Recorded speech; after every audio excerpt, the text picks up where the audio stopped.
The laugh at the table before the words did. Sharp, loud. My mother leaned back in her chair, fork dangling from her fingers, eyes scanning the room like she was performing for an audience. Then she said it, clear, cruel, unforgettable. You really need to stop depending on the family. It's embarrassing.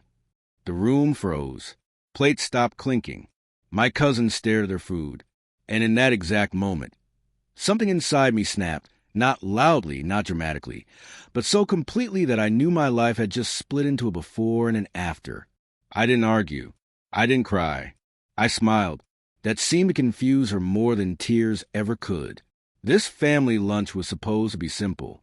Sunday afternoon, the same long table, the same food, the same unspoken rules. I'd recently lost my job due to company layoffs, something only my parents and siblings knew. I was staying temporarily in the small room above the garage, paying what I could, applying everywhere. I thought I was rebuilding quietly. Apparently, to my mother, I was a joke. She kept going. Every time we turn around, you need help. Money, space, time.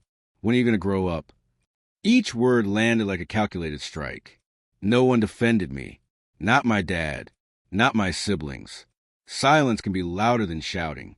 I nodded, stood up calmly, and carried my plate to the sink. My hands didn't shake. Inside, though, a decision had already been made. That night, while everyone slept, I opened my laptop and accepted the job offer I'd received 2 days earlier. A competitor company. Better pay. Remote work. Immediate start. I hadn't told anyone because I wanted to be sure. Now I was. By morning, I had a plan. Over the next week, I became invisible. I woke up early, worked quietly, smiled politely at dinner. My mother mistook my calm for submission. She didn't notice the boxes arriving because I had them sent to a friend's address. She didn't notice me selling my car because I used public transport to save money. She didn't notice me packing because I did it slowly, one drawer at a time. What she did notice was that I stopped asking for anything. No rides, no favors, no explanations.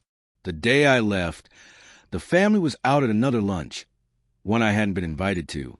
I packed the last box, cleaned the room, and placed my keys on the kitchen counter. On top of them, I left a single envelope. Inside was a letter. It wasn't angry. That was the best part. I thanked them for the shelter. I acknowledged the support they'd given in the past. And then I wrote one line that mattered. You told me to stop depending on the family. I listened. I blocked no one. I just left. 2 weeks later, the call started. First my dad. Confused. Concerned. Then my sister, asking where I was staying. Then my mother, her voice tight, pride cracking at the edges. Why didn't you tell us you were leaving? I waited a full day before responding. I didn't want to embarrass you. That silence on the other end was everything. Months passed. My life expanded in ways I hadn't expected. New apartment, new routine, respect at work. I stopped shrinking myself to fit into rooms where I was only tolerated. Then came the invitation. Another family lunch. Things feel weird without you, my mother said. We should talk. When I arrived, the table was quieter than I remembered.